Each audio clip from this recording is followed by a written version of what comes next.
वस्त्रों को उठाया और ले जा करके उसको कदम्ब के पेड़ में रख दिया। और अब भगवान कृष्ण कदम्ब के पेड़ के ऊपर से बांसुरी बजाए। बांसुरी बजता है, थोड़ी देर के लिए तो गोपियां आत्ममुग्ध हो गई बांसुरी की आवाज सुन के।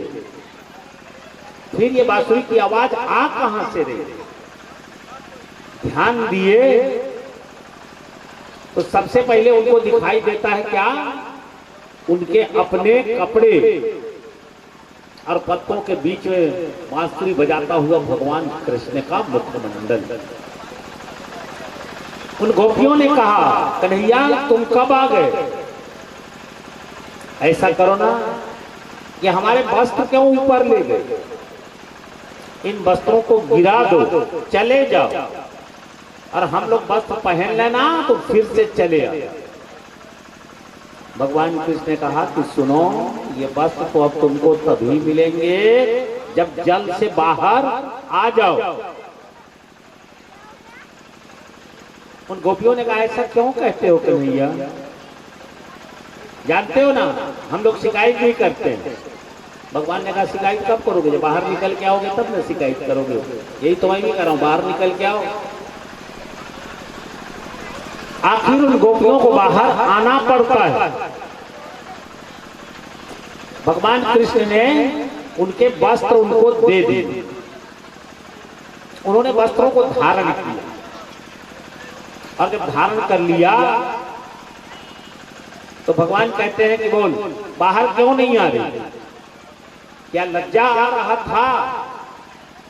और अगर लज्जा आ रहा था ना तो सुन लो, उस जल के भीतर भी मैं रहता, उस जल के भीतर भी मेरा निवास। जल के जलाधिपति हैं वरुण देवता, और वरुण कहाँ रहते हैं? समस्त देवता भगवान के शरीर में, तो वहां भी मेरा वास। क्या वहां लज्जा नहीं आ रही थी? अब गोपियां चुपचाप। भगवान ने कहा, बता तुम लोग क्या कर रहे हो? गोपियों ने कहा, कन्हैया हम लोग ना अनुष्ठान कर रहे हैं। भगवान ने कहा, क्यों कर रहे हो? वो गोपियां कहती हैं, कन्हैया हम आपको ये नहीं बता सकते। ठीक है मत बताओ, लेकिन याद रखो तेरा ये अनुष्ठान कभी पूरा होगा ही नहीं। मेरे बंधुओं, अब तो गोपियां डर गई। कन्हैया क्यों? भगवान ने कहा, एक को प्रसन्न कर रहे हो, दूसरे को नाराज, तेरा अनुष्ठान कैसे पूरा होगा? मेरे बंधुओं, उसका नाम है उपवास। उप माने नजदीक, वास माने रहना।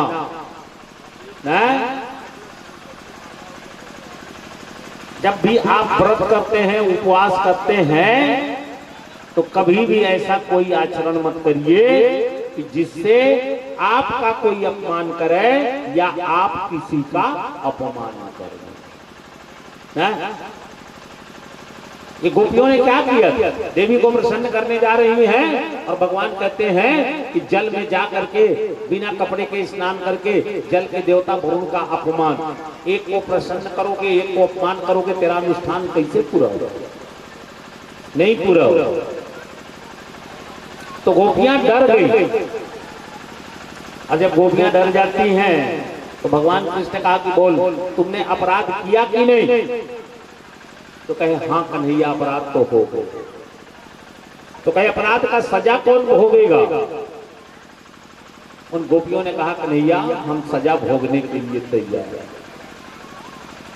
तो भगवान ने कहा, तुम्हारा उम्र कम है ना, छोटे लोगों को छोटी सजा। देखो पूरब दिशा में सूर्य उदय हो रहा है, तुम सब लोग सूर्य भगवान को प्रणाम करो, तो तेरा दोष, तेरा ये अपराध क्षमा हो गया। उन गोपियों ने सूर्य भगवान को प्रणाम किया। मेरे बंधुओं, वास्तव में भगवान कृष्ण ने सूर्य को नहीं अपने को प्रणाम कराया था। हैं? सूर्य कौन है? ब्रह्म का आंख, नेत्र। और भगवान कौन है? वो स्वयं ब्रह्म है। अपने को प्रणाम करके गोपियों के अपराध को क्षमा कर दिया। भगवान कहते हैं, गोपियां तुम्हारा संदेश मुझ तक पहुंच गया और अब शरद ऋतु की पूर्णिमा मेरी वृंदावन में बांसुरी बजेगी, तुम सब लोग चले आना, मैं तुम्हारे साथ रास का खेल खेलूंगा और तुम्हारे मन की इच्छा पूरी कर दूंगा। ऐसा गोपियों से वादा करके भगवान चले जाते हैं। गोपियों ने अपने व्रत को समाप्त किया, अनुष्ठान को समाप्त किया। उस बालू की जो प्रतिमा थी उसको ले जा करके नदी में प्रवाहित कर दिया। उनका अनुष्ठान पूरा होता है। अब इंतजार कर रहे हैं कि कब शरद ऋतु का पूर्णिमा आए।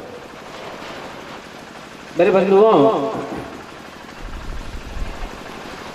अब भगवान को रास लीला करना और किसके साथ? जो किसी की पत्नी है, जो किसी की मां है। किसी की पत्नी का, किसी की मां का रात में अकेले जंगल में चले जाना ये संभव नहीं है। ये कब संभव होगा? जब पता चल जाए, सिद्ध हो जाए ये परम ब्रह्म है। भगवान के लिए तो संसार में किसी को छोड़ है, तो भगवान को अपना परम ब्रह्म स्वरूप भी दिखाना है। दूसरी बात, अब भगवान के गोकुल की लीला पूरी हो रही है, भगवान जाएंगे मथुरा। जब गोप साथियों को पता चलेगा कि वो भगवान थे और हम लोग उनका पूजा नहीं कर सके, तो उनको बहुत कष्ट होगा। तो भगवान को अपना पूजा भी कराना है, लेकिन सीधे तो कह नहीं सकते थे भगवान की चलो मेरा पूजा कर लो। और इसके लिए भगवान ने एक लीला किया। मेरे बंधुओं, आज भगवान ब्रज की गलियों में चल रहे थे। देखे किसी के घर में बढ़िया साफ सफाई चल रहा है, किसी के घर में मिठाई बन रहा है। जा करके अपने घर में नंद बाबा से पूछे कैसी तैयारी, तो नंद बाबा ने बताया कि लाला पर्जन्यो भगवान इंद्रो मेघा तस्यात्म मूर्तयः ते अभिवर्षन्ति भूतानां प्राणिनं जीवनं पयः।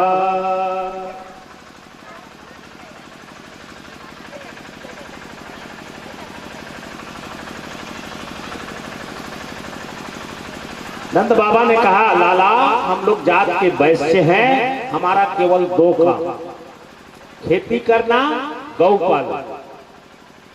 जब बढ़िया से पानी बरसेगा तो खेती होगा और बढ़िया पानी बरसेगा तो चारा उत्पन्न होगा जिसको हमारी गाय चरेगी। और इसलिए हम लोग साल में एक बार इंद्र जो मेघों को चलाते हैं, हम लोग इंद्र के लिए यज्ञ करते हैं, उसी की तैयारी। तो भगवान ने कहा कि इंद्र मेघों को चलाते हैं, बनाते थोड़े ना है। ये चलाने वाला ड्राइवर, तो ड्राइवर का पूजा काहे करते हो? बनाने वाला मालिक का पूजा काहे नहीं करते हो? तो सब लोगों ने कहा कि लाला तुम्हारी बात हमारे समझ में नहीं आ रही। भगवान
माथे मुकुट विराज रहो श्री गोवर्धन महराज।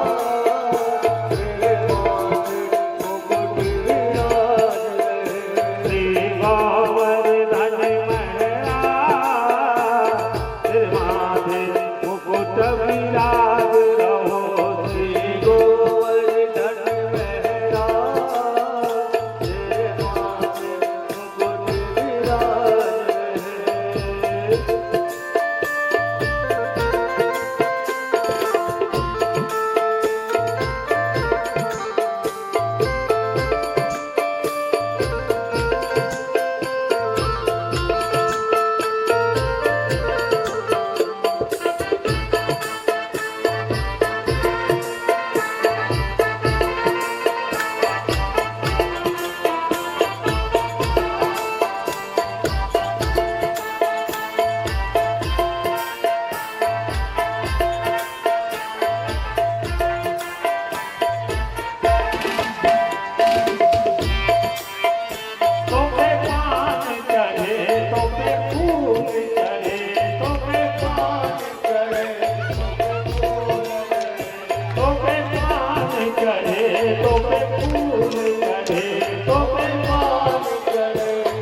और तब उसने अपना एक मिट्टी की मूर्ति बना दिया, कहा जब तक मैं नहीं आऊं तुम इसका पूजन करो। वो रोज उस मिट्टी के मूर्ति का पूजन करते थे। एक दिन पति आया, वो पूजन कर रही है। राधा रानी लागे, महारानी लागे, मन करो पार यमुना जी को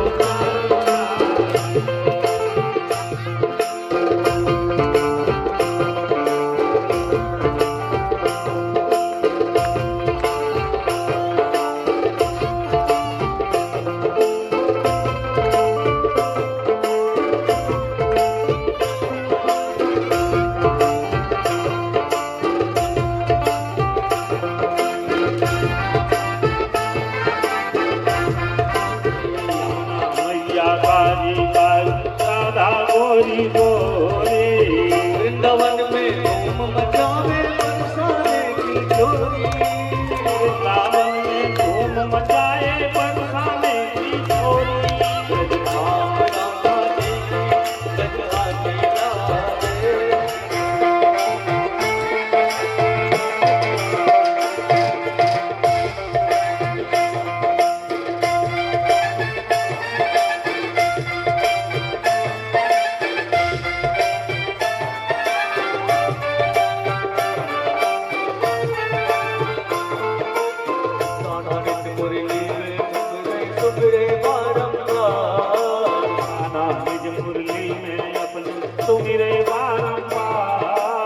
मोटे रूप धरे मनमोहन तऊ न पावे मोटे रूप धरे मनमोहन तऊ न पावे रूप जिंदगी चौधरी पटरानी लागे, पटरानी लागे, मन करो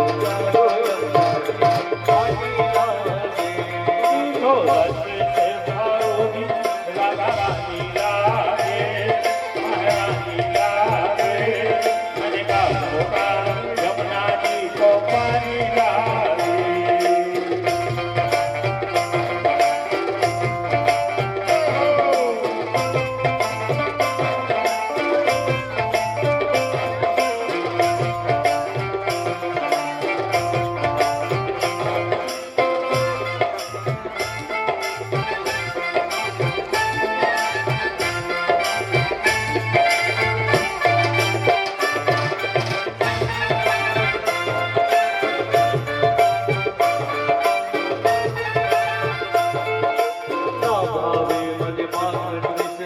और न कोई मिठाई, हमारे महिमा खंड मिश्री और न कोई मिठाई।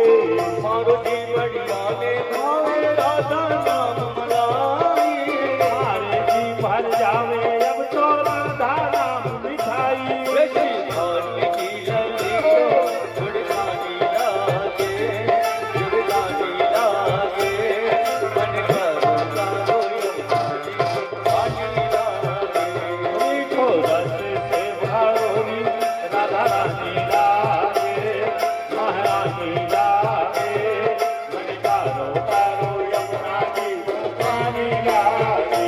मीठे रस से भरोरी राधा रानी लागे, रानी लागे, करो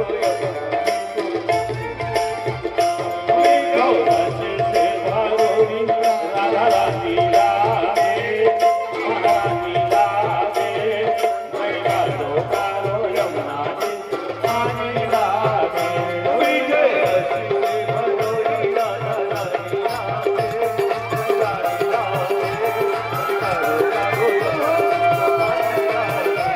करो रस से भारोगी राधा रानी लागे, महारानी लागे, मन कारो कारो यमुना जी को पानी लागे।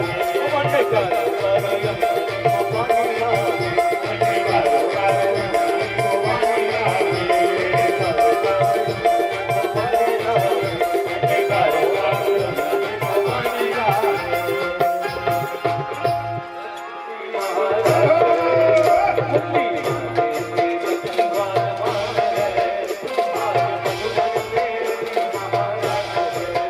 महाराज है, महाराज है, महाराज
शाम के पटवार भाई जल्दी आओ रे हमारे शाम के लिए सुंदर पंछी लाओ रे हर शाम के लिए सुंदर पंछी लाओ रे अच्छी लाओ सुंदर लाओ अच्छी लाओ रे अच्छी लाओ सुंदर लाओ अच्छी लाओ रे